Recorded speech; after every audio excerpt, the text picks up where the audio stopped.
That's gonna look so much better after this.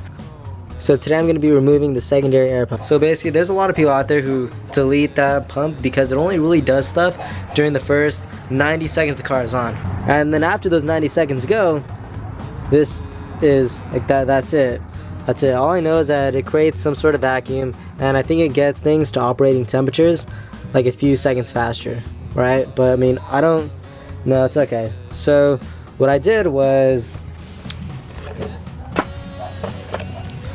I went over to ecstuning.com, and I got a little, oh my gosh, it fell. So I got this little block off plate, right? It's just a little block off plate. Basically, this assembly right here ultimately connects to the head of the car. So when we delete this thing, and this, we need a block off plate. So this is the one that I got. And what's not cool is that, and what kind of sucks is that I thought this came with a gasket, but it didn't. So I'm actually gonna have to use some RTV, and it'll seal, it'll work. So another question is kind of like, why do you want to do this? The reason why I want to do this is because I think it'll make my engine bay look a lot nicer, and basically I want to keep things really simple. So that's why I got rid of the windshield wiper fluid, because first of all, I don't think windshield wiper fluid ever works in any case whatsoever. I barely think that windshield wipers work. The only time windshield wipers actually work is whenever it's raining, and it wipes off the rain. But if there's a bug on the car and you want to use your windshield wiper fluid and your windshield wipers, it's just gonna make a bigger mess. So that's why I got rid of windshield wiper fluid. Didn't need it, don't like it. Then there's the air box, which is so fat and like right here and massive. I didn't like that, so I went ahead and got a cold air intake. And if you haven't seen the video of me installing this and basically giving a review, you should go watch that video. I think it's actually pretty cool. And this is another thing that I can get rid of, right? So this is just taking up, I don't know. Dang, just look at that. Well, picture this just like not here, right? I'm so excited already. So after that, all the other things that you could do is kind of like, yeah, that's what we're gonna be doing this in this video. And because that secondary air pump is only on in the first 90 seconds of the car, I really think every E46 owner should do this. It'll clean up the engine bay, it'll make it look a lot nicer, a lot simpler. So let's get to it. Okay, so one of the first things you're gonna be wanting to do is you want to go ahead and disconnect this hose from this assembly right here, and this is a 6mm, so yeah. After it's nice and loose, you can go ahead and basically wiggle it out of there. And the reason that we wanted to do this first is because the next thing we're going to be doing is removing this assembly from its mounting brackets, and these are 10mm. So whenever we take this off, we can basically be done with it already, right?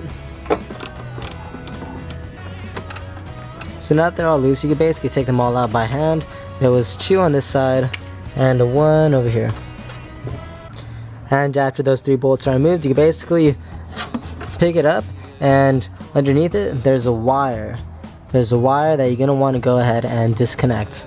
And here's that wire right there. And to remove this wire, you basically push in both ends right in the middle and just push straight up, right? And now you have this thing out, and because we're deleting it, basically we just kind of just throw it away. So at this point of the job, we're going to want to go ahead and grab our 6mm again, just so we can remove the other side of that hose. After it's nice and loose, you can basically go ahead and tug its way out. So basically after it's nice and loose, you can go ahead and just pull it right out. Nice. I'm gonna go ahead and keep this hose clamp because, I don't know, you never know when you need a hose clamp, but with this hose, you basically toss it because you don't need it. So at this point, it's really important to note that whenever you remove this, there's actually a vacuum line that's connected to it. So what you want to do is whenever you disconnect this vacuum line, you want to go ahead and just block it off.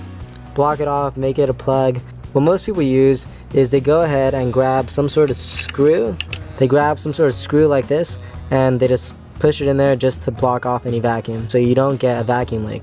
Next thing I'm going to do is I'm going to go ahead, grab a flathead, and push this out of the way. And just like that.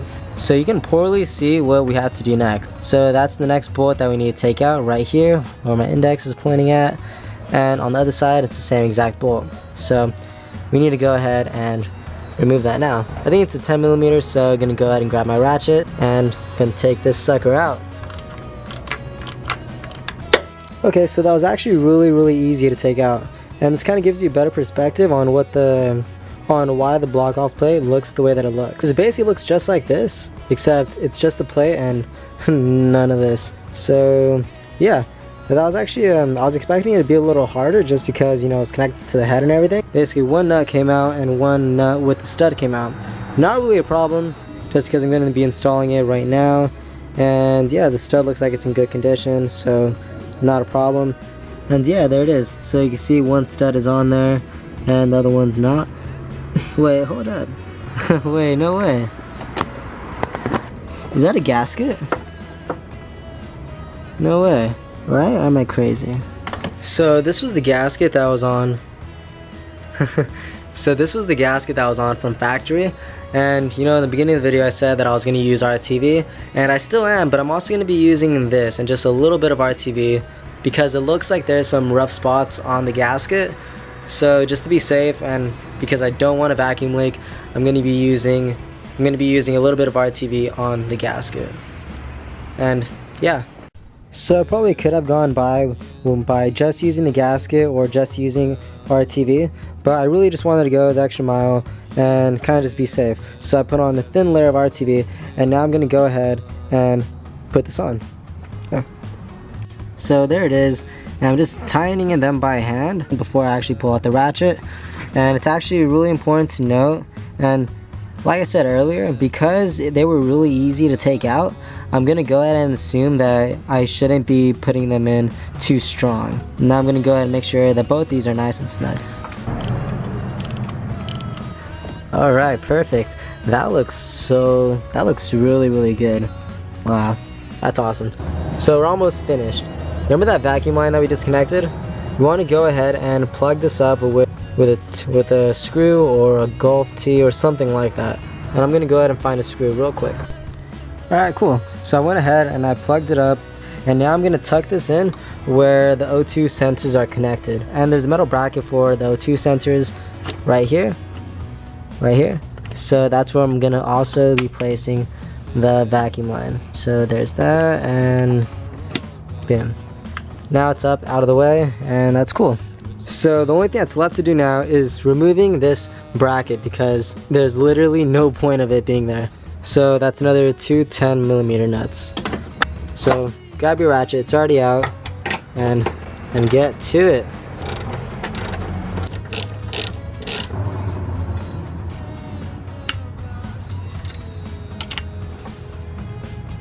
Awesome.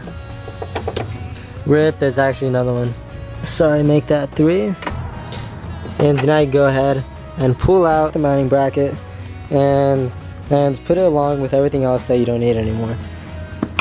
Wow, that looks so much better. That looks so much better. I really like the setup right now.